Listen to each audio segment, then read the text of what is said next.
Olá, eu sou Luiz Gustavo Klein e esse é o Sala Política. Hoje nós recebemos Antônio Dirceu Dalben, nascido em Campinas em 1964, é um comerciante e atualmente é deputado estadual pelo estado de São Paulo. Nas eleições de 2018 foi eleito o primeiro deputado da história da cidade de Sumaré e é pai do atual prefeito de Sumaré, Luiz Dalben. Tudo bem, deputado? Tudo bem, uma honra, uma satisfação participar aqui com você, Luiz Gustavo, do programa e poder contar um pouco da nossa trajetória, da nossa história. Obrigado, eu que agradeço pelo aceite do convite. E, deputado, nós aqui temos o costume na sala política de ter uma conversa mais aberta, um pouco mais informal sobre política.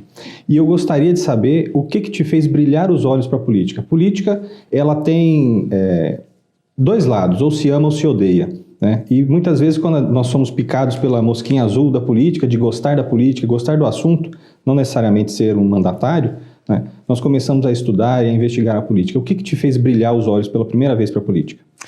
Eu vou responder com muita satisfação, Luiz Gustavo, essa pergunta, como eu respondi em 2016, participando de uma reunião com um grupo de empresários, e meu filho era pré-candidato a prefeito em Sumaré, e um empresário muito bem resolvido financeiramente, ele virou para mim assim e falou até num tom de crítica, né, de repreensão, e disse: viu, o que leva você a levar o seu filho para a política? Um negócio tão sujo. Você não acha que você deveria poupar o seu filho? Meu filho era pré-candidato a prefeito, né? Uma pergunta dura, e no meio de vários outros empresários, a gente estava discutindo política para Sumaré naquele momento, pré-eleitoral, e eu respondi a ele o que me levou a entrar na política, o que fez eu continuar na política e naquele momento apoiando meu filho, candidato a prefeito. Eu sou de Campinas, nasci em Campinas, mas eu vim muito jovem para Sumaré, morar num bairro de periferia chamado Bairro do Matão. Montei uma pequena farmacinha nesse bairro, vim solteiro ainda, tinha acabado de ter feito a dispensa do serviço militar, arrimo de família, eu sou órfão de pai e uma pequena herança do meu pai, de um terreninho que ele deixou em Campinas, minha mãe vendeu e me deu a minha parte e a parte dos meus irmãos, e com a minha pequena parte eu montei uma pequena drogaria no bairro Matão, porque eu trabalhava de empregado numa drogaria em Campinas, no bairro Santa Mônica, e o meu patrão me incentivou a abrir uma no Matão, porque tinha muito cliente que vinha do Matão a comprar no Santa Mônica, porque no Matão tinha uma farmácia só e muito pouco servida de mercadorias.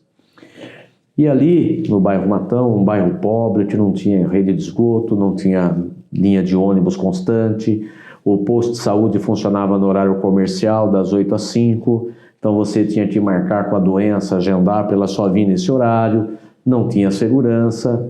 E ali eu conheci minha esposa, ali eu casei, ali eu comecei a desenvolver a minha atividade econômica. E chegou num momento que a minha esposa virou para mim e falou: não dá mais para morar aqui. Porque eu tinha farmácia na frente e a minha casa no fundo. Não dá mais para morar aqui, falta água o dia inteiro, não tem uma rede de esgoto, não tem uma segurança. Ou a gente tem que mudar daqui, ou a gente tem que fazer alguma coisa para mudar o bairro. Foi aí que surgiu a vontade de militar na política. Meu sogro foi candidato a vereador, foi eleito, começamos a mudança naquele momento de transformação pelo nosso bairro, bairro Matão, que é um distrito, né, onde eu moro até hoje, meu filho mora lá também, minha esposa, minha filha. E logo depois eu saí candidato a vereador, meu sogro fez um mandato e me apoiou, e no segundo eu já saí candidato a prefeito. E o que me levou a entrar na política foi o abandono da minha cidade, foi o abandono do meu bairro, foi a falta de infraestrutura, foi eu ter que levantar de madrugada para atender as pessoas que precisava de um socorro médico, o posto de saúde, 5 horas da tarde estava fechado. E isso que me levou a entrar para a política. E hoje eu tenho orgulho de dizer a todos os nossos telespectadores, a você, Luiz Gustavo, que o meu bairro e a minha cidade, ela tem muita coisa para resolver ainda, mas é outra. O meu bairro, ele é 100% asfaltado. O meu bairro tem 100% de tratamento de esgoto. Meu bairro tem UPA que funciona 24 horas, tem 4 postos de saúde, tem escolas desde o período pré-infantil até o ensino médio, tem unidades de agências bancárias, coisa que não tinha. Para a gente precisar fazer um serviço de banco, tinha que ir no centro de Sumaré, ou no centro de Campinas, ou no centro de Paulínia. Hoje tem 4 bandeiras de banco no bairro Matão. E não é só no bairro Matão, é na área Cura, é no Maria Antônia, é na região central. Então, o que me levou a entrar na política foi ser um empresário que trabalhava, um comerciante, que investia na cidade, mas via que eu e os meus conterrâneos, os meus vizinhos, o povo da minha cidade, do meu bairro, não tinham uma infraestrutura suficiente. E cada vez mais vinha um carnezinho de imposto mais caro para a gente pagar. E hoje eu vejo a diferença que é o meu bairro, a minha cidade, a partir do momento que teve uma gestão séria, que fez asfalto, fez escola, fez unidade de saúde, fez hospital e continua fazendo. Muito mais agora, meu filho prefeito no segundo mandato e com um deputado da cidade ajudando a trazer recursos para melhorar toda a situação de vida da cidade e não só da cidade, mas da região e do estado de São Paulo. Muito bem. Recentemente você deu entrevista para o Grupo Todo Dia, que agora está com a campanha Sua Voz, Sua Vez, Seu Voto, né? E os motes principais desse projeto são trazer o jovem para as eleições, para tirar o título de eleitor, né, e participar do pleito como eleitores, mas também de falar da importância dos eleitores votarem em candidatos regionais. Nós tivemos um fenômeno muito novo na eleição passada, que foram os youtubers, né? Pessoas midiáticas que não têm compromisso muitas vezes com regiões específicas, nem muito menos com cidades específicas. E eu gostaria que você me falasse, e falasse para o nosso telespectador também, qual a sua visão sobre a importância de ter candidatos regionais, de ter eleitos, que todas as regiões tenham pessoas eleitas representando a população e não necessariamente que se vote por uma pessoa que é um youtuber ou uma pessoa midiática que não vai ter a responsabilidade de conhecer em loco quais são os problemas da comunidade. Quero até parabenizar mais uma vez a Rede Todo Dia por essa iniciativa. É inovadora, mas não é a primeira. Todo Dia, já em 98, era prefeito de Sumaré e lembro que ele fez uma grande campanha de voto regional, votar nos candidatos locais. E foi muito importante para a conscientização da população. E agora retoma com um projeto importante desse da conscientização do eleitor e principalmente da juventude. A importância de votar no candidato local, regional, é porque ele vive na região. Se faltar água na sua casa, vai faltar na minha. Se faltar segurança na sua rua, no seu bairro, na sua cidade, vai faltar no deputado também. Se faltar atendimento médico, vai faltar. Porque os candidatos da região, locais ou regionais, eles têm que estar na região, eles vivem na região. Nós estamos trabalhando em São Paulo durante alguns dias da semana, mas nós viemos para a nossa cidade. Eu viajo todo dia, eu vou cedo para a Lesp, à noite eu volto, porque eu optei por isso. Outros colegas alugam um apartamento, ficam na capital e vêm final de semana. Eu não, eu venho todos os dias, eu viajo cedo, volto à tarde, porque eu tenho isso comigo, eu quero ficar no meu bairro, na minha casa, com a minha família. Então a gente convive e vive, passa numa rodovia, passa numa estrada, as pessoas nos cobram no dia a dia, na missa, na igreja, num casamento ou no velório. Então o candidato regional, o candidato da cidade, o candidato local, você tem uma facilidade maior de encontrá-lo. E até vou repetir uma frase que eu comentei numa das campanhas que eu participei, que a pessoa falava em 2018, por que eu vou votar em você? Eu falei, você não vai fazer nada? Eu falei, bom, se eu não fizer nada, pelo menos você vai encontrar na rua e falar, pô, você é um picareta, você não fez nada. Agora você vota nesses caras que é por rede social, você nunca vai ter a oportunidade de encontrar, nem que for para cobrar o seu voto. Mas pode ter certeza que um candidato comprometido com a família, comprometido com o trabalho, comprometido com as causas sociais, ele vai se esforçar para não passar vergonha e não ser cobrado. E é muito mais fácil você cobrar alguém que você encontra nas cidades onde você está próximo do que alguém que você ouviu falar, ouviu pela rede social, ouviu porque é bonitinho, porque é bonitinha, porque tem um programa, é youtuber. É coisa de fachada. O importante é você ter alguém que você possa encontrar, conversar e chegar para ele e falar: poxa vida, estou decepcionado com você. Ou chegar e falar: pô, que legal, cara, olha, você falou e você cumpriu. Aquele viaduto, aquele hospital, aquela obra, aquele projeto, parabéns, você me representa. Então é dessa forma que eu aconselho a você, eleitora que está indecisa, que está pensando em votar, analise, seu voto vale muito. E através do seu voto nós vamos colocar mulheres e homens com responsabilidade para te representar e com coragem. Porque muitas vezes tem que tomar medidas duras. Você tem que escolher entre votar um projeto ou outro projeto. E eu sempre votei consciente. Consciente pensando no macro. Pensando em toda a população. Não só pensando num segmento ou no outro segmento. E por isso você consegue caminhar na feira e receber esse feedback da população, né? Caminhar de forma tranquila, que é o mais difícil, muitas vezes para o mandatário. Deputado, você é ex-prefeito de Sumaré. Hoje o seu filho é prefeito de Sumaré e nós temos que também comentar que existe um hiato, não foi de forma imediata, alguns anos se passaram, né? Você foi prefeito e hoje seu filho é prefeito. Existe um fenômeno, muitas vezes, quando famílias começam a ter vários membros na política, existe um desgaste que muitas vezes é natural. Isso não aconteceu com vocês. Hoje vocês têm ambos os mandatos muito bem avaliados, né? Isso é uma resposta para vocês dessa comunidade, da comunidade de Sumaré, da comunidade regional aqui de Americana, inclusive, que está muito próxima. Mas isso para vocês é sentido no dia a dia? Como que vocês enxergam e qual o segredo para não receber esse desgaste que existe esse fenômeno político e muitos sofrem? Olha, nós temos um trabalho constante em nossa vida. A nossa família, a família Dalben, a minha esposa, a dona Mara, a Caterine, minha filha, o Luiz Dalben, meu filho, que é o atual prefeito, que foi reeleito, né? O meu sogro, o seu Alfredo Rosa, que começou tudo na campanha, a dona Odete, minha sogra, o Éder, meu cunhado. A nossa família se dedica muito. Nós trabalhamos 100% do nosso tempo para atender a nossa população. É de madrugada, é à noite, nas redes sociais, conversando. E temos uma equipe pequena de assessores, tanto na prefeitura como no nosso mandato de deputado, mas é uma equipe muito eficiente e trabalhadora. Então a gente atende vários municípios, a gente viaja, tem um gabinete móvel, estamos sempre em contato. E em Sumaré, específico, a gente tem essa particularidade porque nós não mudamos. Com mandato ou sem mandato, nós somos da mesma forma.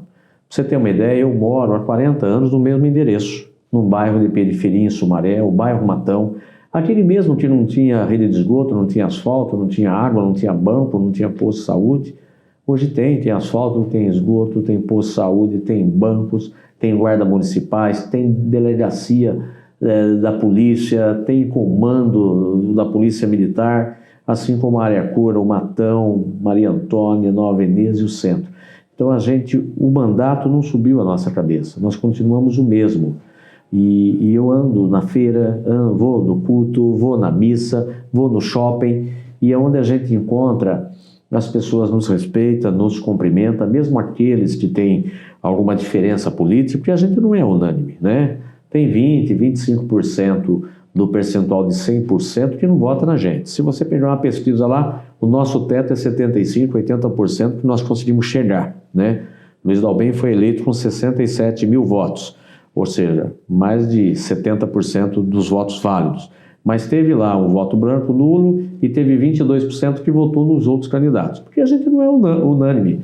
E às vezes não é nem porque a pessoa não quer votar na gente por algum motivo de mal feito, mas é porque, não, eu vou dar oportunidade para ele, para aquele, isso aí já vai ganhar mesmo, né?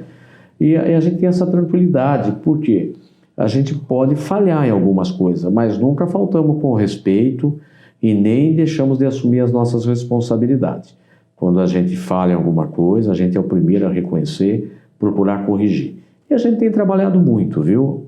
Meu filho, jovem prefeito, foi eleito vice-prefeito com 21 anos, foi eleito prefeito com 25 anos, foi reeleito prefeito com 30 anos, vai fazer 32 agora em dezembro, pai de 2 filhos, tem uma netinha de 3 anos e um netinho de 1 ano e meio, e é trabalhador. Ele levanta cedinho, vai para a prefeitura, e ele tem um pai que é chato, que cobra ele bastante. Ele até parou de tomar café comigo e almoçar, porque a sobremesa, depois do café do almoço, pô, por que você não fez aquilo? Pô, olha com isso aqui, olha... Pô, pai, pelo amor de Deus, chega na prefeitura que cobra, dá um pouco de tempo. Eu falei, tem razão, eu cobro muito.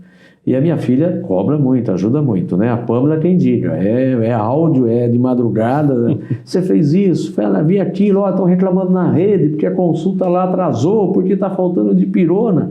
E a gente briga e tal, aí fomos ver, dipirona sazonal, está faltando em todo lugar, com essa crise do Covid, com essa guerra, não tinha o sal da dipirona para poder fazer, e está faltando alguns antibióticos, e a gente está trabalhando e explicando para a população. Então, o que leva a gente a ter tranquilidade, de chegar nos lugares, ser bem recebido, ser respeitado, é porque a gente se manteve com a mesma pessoa. A mesma humildade, o mesmo caráter, a mesma família, o mesmo endereço e do mesmo jeito. E a gente vai procurar ser assim enquanto Deus nos der vida e saúde e permitir estar aqui. Essa boa aprovação de vocês com os munícipes, ela também se reflete na Câmara Municipal de Sumaré. E diferente de Americana, que boa parte dos vereadores é pré-candidato a deputado, em Sumaré a maioria dos vereadores não é e muitos deles te apoiam, a grande maioria inclusive. Isso também é o público político, ele também reflete e ao escutar a população que avalia vocês bem, eles levam isso para esse apoio? Olha, é bem isso mesmo, de uma forma sucinta você resumiu. Sumaré, ela há muito tempo tinha muita divisão, saía 10, 12 candidatos a deputados estaduais, 5, 6 a federal, então era uma divisão, não conseguia votos para se eleger, e vinha candidatos de fora e ainda levava uma boa parte do eleitor. Então, graças a Deus e um pouco ao trabalho do Todo Dia, que em 98 começou a pregar esse negócio de não adianta, tem que ter união, os partidos políticos têm que se unir, tem que ter um candidato, no máximo 2, porque senão não elege. Então houve uma conscientização na população. E por outro lado, Sumaré experimentou ter um deputado estadual. Então hoje, até assim, a gente observa, e quero agradecer muito à Câmara de Vereadores, o presidente William, os demais vereadores, por estar ajudando muito a administração do prefeito Luiz Dalben e ajudando a aprovar recursos que a gente manda, emenda, e às vezes não tem na dotação na prefeitura, então tem que fazer uma suplementação. Então vai para a Câmara. E os próprios vereadores, eles conscientizam eles e os demais, dizendo, olha, a população não vai gostar, porque tem um deputado que está trabalhando. Nós vamos sair só para atrapalhar? Tudo bem, eu vou ter 5 mil votos, outro vai ter 15, outro vai ter 20, mas não é suficiente para eleger. Mas esses 5 mil votos aqui, mais 10 ali, mais 5 ali, vai tirar do Dirceu e podemos correr o risco de ficar sem o deputado. E olha como é importante ter um deputado e não só um deputado. Tem que ter um deputado que saiba entrar, que saiba sair, que saiba mexer, que saiba trazer recursos. E o Dalben já provou que tem essa capacidade. Então, com a credibilidade da administração do prefeito Luiz Dalben, a boa parceria com a Câmara de Vereadores e um mandato proativo que tem mostrado o resultado, que tem trabalhado, que está aí mostrando para a população como é bom ter um deputado na cidade, isso tem favorecido o apoio à minha reeleição. Então, dos partidos que têm representação na Câmara, a maioria está nos apoiando para deputado estadual. Um caso que quer sair candidato lá, mas pode ser que até o período de registro de candidatura haja mudança. Mas se sair também, tem espaço para todo mundo. Eu não sou unânime. Como eu falei, tem 20%, 25% que não vai votar em mim, que pode votar em outros. Mas eu acredito que a gente consiga repetir a votação. Eu tive 59 mil votos em 2018 e foi fundamental essa votação para eleger. E tive mais 20 mil fora da cidade de Sumaré. Fui eleito com 79.583 votos. E eu acredito que se eu manter essa votação ou melhorar um pouco mais ela em Sumaré, porque eu tenho convicção que eu vou melhorar fora, porque eu aumentei o trabalho externo. Porque antes eu consegui 20 mil votos, Luiz Gustavo, sem nunca ter sido deputado. Eu fui lá como um ex-prefeito de Sumaré. Então as pessoas votaram em mim apostando, será que vai dar alguma coisa esse cara? Então hoje é diferente. Eu vou naquela cidade lá onde eu já levei uma ambulância, onde eu já levei um pronto-socorro, onde já levei uma estrada vicinal, onde já levei dinheiro para Santa Casa, onde já levei emenda para a PAI, para Pestalozzi, onde já levei uma viatura da guarda, onde já levei uma viatura do bombeiro, onde já levei o governador para inaugurar um poupa-tempo. Então é diferente, a hora que eu chego, não é mais aquela incógnita. Quem que é esse Dalben? Foi um ótimo prefeito de Sumaré, um excelente vereador, mas deputado, nunca fui. Ah, vou tentar, vamos votar nele então, mas não sei se vai virar alguma coisa. Hoje é diferente, hoje nós vamos lá com um histórico de trabalho já prestado para mais de 200 municípios no interior do estado, e mais os 20 municípios da região metropolitana de Campinas e a cidade de Sumaré, onde nós temos um prefeito que é meu filho, que tem feito um trabalho exemplar. E os amigos, né? Como tem aqui em Americana o Caetano, o Marcos Caetano, que é um vereador amigo, o Chico, que tem compromisso com vários deputados, mas abriu um espaço e deixou a gente trabalhar. Então, assim como em Nova Odessa, Hortolândia com o Zezé, Campinas com o Dário, em Santa Bárbara com o Rafael, e lá para o interior com os demais prefeitos, o Norair, o Duca Zelato, Edinho Araújo, e vamos assim caminhando e trabalhando para aumentar o nosso voto. Da sua vida política, qual projeto ou ação mais te orgulha? É a sua menina dos olhos. Olha, o que eu mais, enquanto prefeito, porque eu fui vereador por 3 mandatos, fui presidente da Câmara. O que mais me orgulha enquanto prefeito, não dizendo de Sumaré, mas na região metropolitana, quando eu tive a oportunidade de presidir o Conselho da Região Metropolitana, que são, na época, 19 municípios e mais 19 membros do Estado, que é paritário, eu consegui aprovar o programa Agenda 21, que é o projeto ambiental que cuidava das pessoas e do meio ambiente. Fui inovador. Fui o primeiro município a implantar, que foi Sumaré, que eu era prefeito, e consegui levar isso para o seio dos 19 municípios, criando e aprovando no Conselho da Região Metropolitana todas as medidas que preconiza o Estatuto da Agenda 21 ambiental, desde a preservação da água, desde a preservação das plantas, com o plantio de árvores e o cuidado das pessoas. E dentro desse projeto Agenda 21, nós fizemos um trabalho muito importante em 2004, quando houve a renovação da outorga do sistema Cantareira. Porque toda a água da nossa bacia do PCJ, Piracicaba, Capivari e Jundiaí, ela era represada na capital para que o sistema Cantareira pudesse abastecer a grande capital. E o que sobrava de água, eles liberavam para a grande região administrativa de Campinas, que são 72 municípios, onde os 20 municípios da região metropolitana estão incluídos.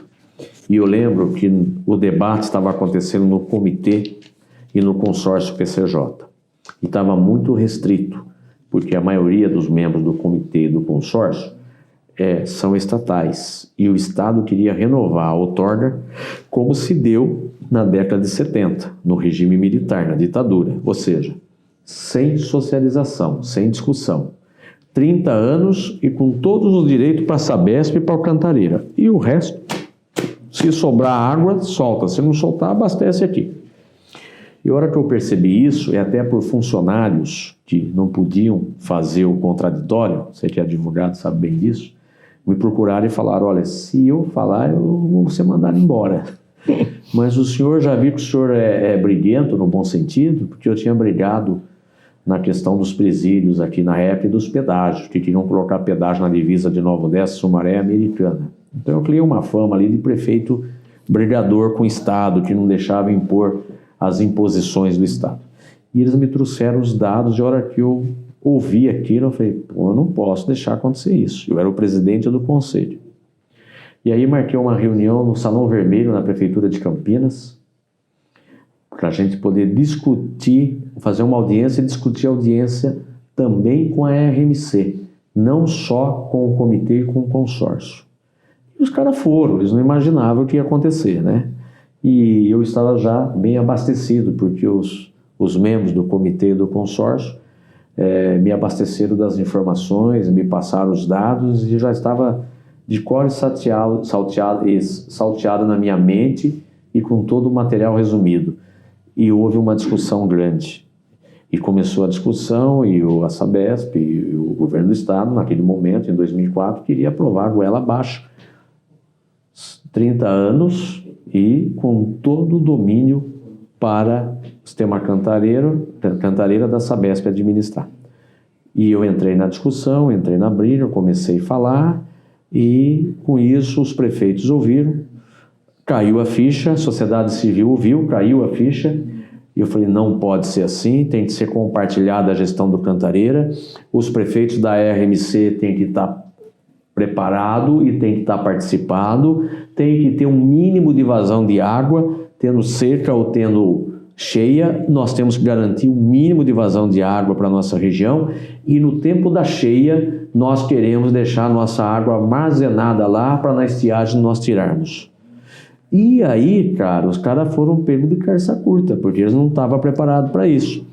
E nós não vamos aceitar, e criou uma polêmica, 19 prefeitos, tinha 2 que era do governo, que ficaram meio com medo, mas mesmo assim não atrapalhou, e os outros 17 para cima, e eu não parei de falar, e falando.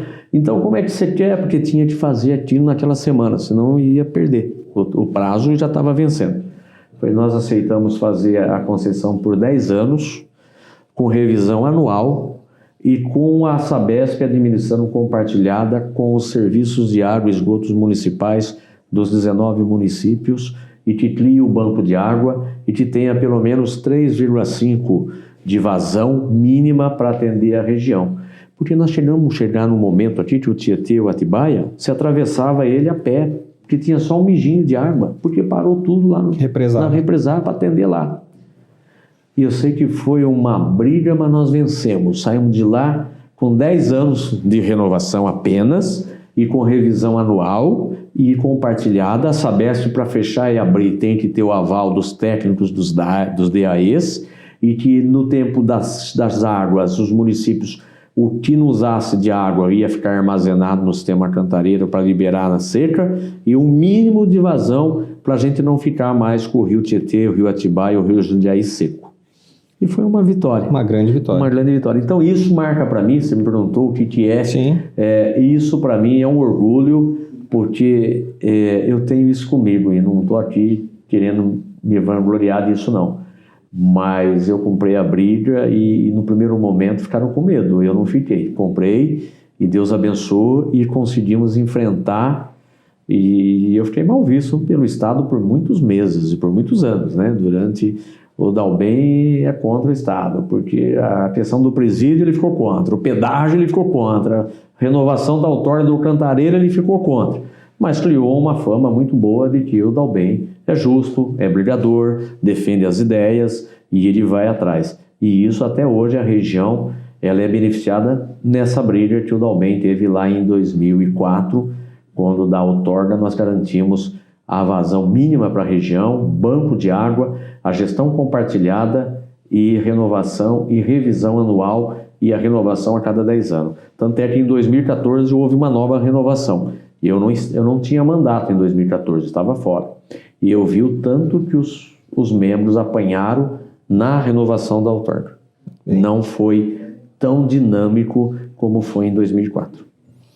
Vamos falar um pouquinho de eleição desse ano? Vamos embora. Você é pré-candidato à reeleição como deputado e nós temos eleição estadual e nacional, né? Gostaria de ver a sua análise do cenário atual. Em 2018 nós tivemos pesquisas que não refletiram os resultados finais.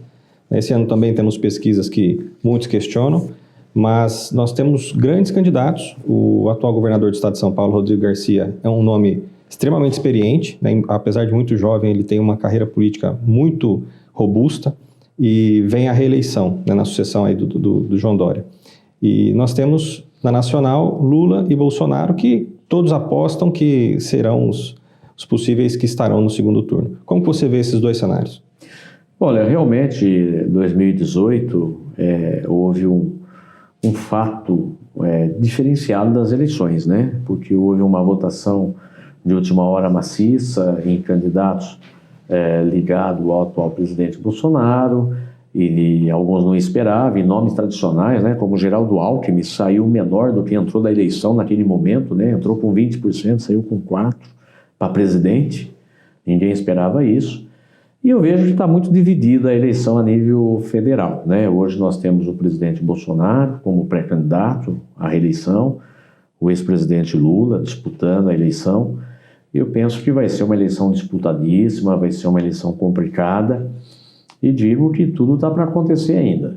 Terceira via não vingou, né? O João Dória desistiu, o Ciro não cresce e os demais nomes também não crescem. Então eu acho que vai ser aí essas duas frentes mesmo, a esquerda, a direita, o Lula e o Bolsonaro. Mas eu repito aqui para você o que eu disse na entrevista do seu colega na Rede Todo Dia, repetindo aqui a frase de Magalhães Pinto, o grande governador da Bahia, grande empresário do meio de comunicação, né, dono de jornais, e também o saudoso ex-presidente falecido Tancredo Neves.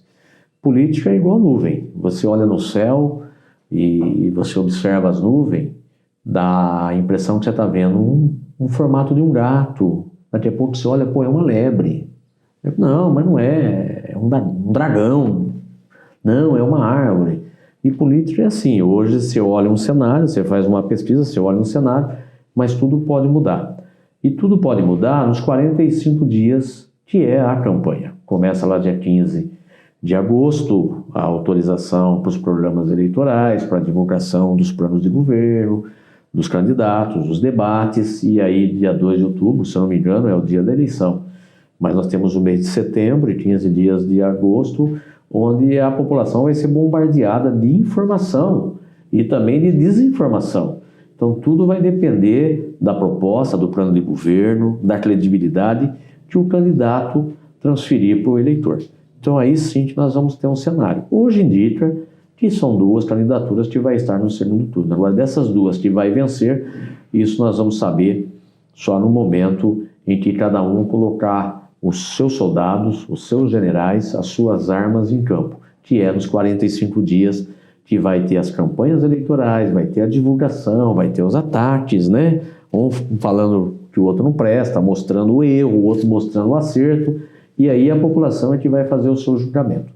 Então, eu penso que vai ser uma eleição muito dura, disputadíssima, difícil, terrível, mas que a população vai saber escolher o melhor. Para o governo do Estado. Para o governo do Estado, o meu candidato é o Rodrigo Garcia, né? Eu estou na federação, Cidadania está apoiando o governador, e eu faço gosto de apoiar o Rodrigo, porque ele é jovem, mas é experiente. Já foi deputado estadual, já foi deputado federal, já participou em diversos governos, né? Desde o Mário Covas, do Geraldo Alckmin, do Serra, do João Dória, agora é vice-governador e candidato a governador. Então é um político preparado, é um pai de família, é uma pessoa amável e que está fazendo um trabalho espetacular. Desde o primeiro momento que eu assumi o mandato de deputado e em contato com o Rodrigo, com o próprio João, mas o João Dória deu liberdade para o Rodrigo foi o grande CEO do governo do João Dória, foi o grande gerente, é o cara que preparou, que fez as mudanças, que fez o caixa, que fez o planejamento das vicinais, das rodovias estaduais, do programa para as novas vicinais, para as novas estaduais, para recursos para Santa Casa, PDDI, dinheiro direto na escola, poupa-tempo, enfim, tudo que está acontecendo foi planejado e organizado pelo Rodrigo e pela equipe. E além do que, o Rodrigo é de Tanabi. Tanabi é uma cidadezinha ao lado de São José do Rio Preto. É uma cidadezinha pequena porque tem um número pequeno de morador, mas é um dos maiores municípios em território do estado de São Paulo. E a minha esposa nasceu em Tanabi, na Vila Rincão, e foram vizinhos de sítio lá, no Rodrigo é fazenda, né? Do meu sogro é um sitinho lá. Então a gente tem um carinho pelo Rodrigo, por essa afinidade familiar também que vem lá de Tanabi com a família do Rodrigo e a família do Alfredo Rosa, meu sogro, da minha esposa, da Mara. E por conviver com o Rodrigo. Convivi muito com ele nesses 3 anos, né? E é uma pessoa espetacular, um ser humano incrível, um excelente gestor. E ele merece continuar, merece mais uma chance. Por isso, eu torço por ele. Agora, está muito embolado. Nós temos aí o Haddad liderando, o Tarcísio crescendo. E é bons quadros. Eu não estou aqui para falar mal do Haddad e nem do Tarcísio.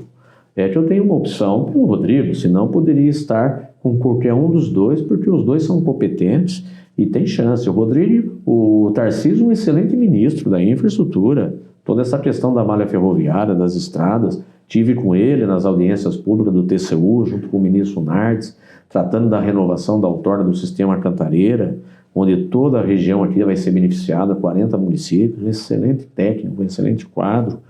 É uma pena que eu tenha esse compromisso e primeiro com o Rodrigo, senão poderia ser do Tarcísio. Assim como o Haddad, um tremendo um cara, um professor universitário, um ser humano incrível, gosto dele também. Mas a política é feita de opções e a minha opção é o Rodrigo Garcia, porque acredito que para esse momento São Paulo vai estar muito melhor representado e o Rodrigo merece continuar como governador.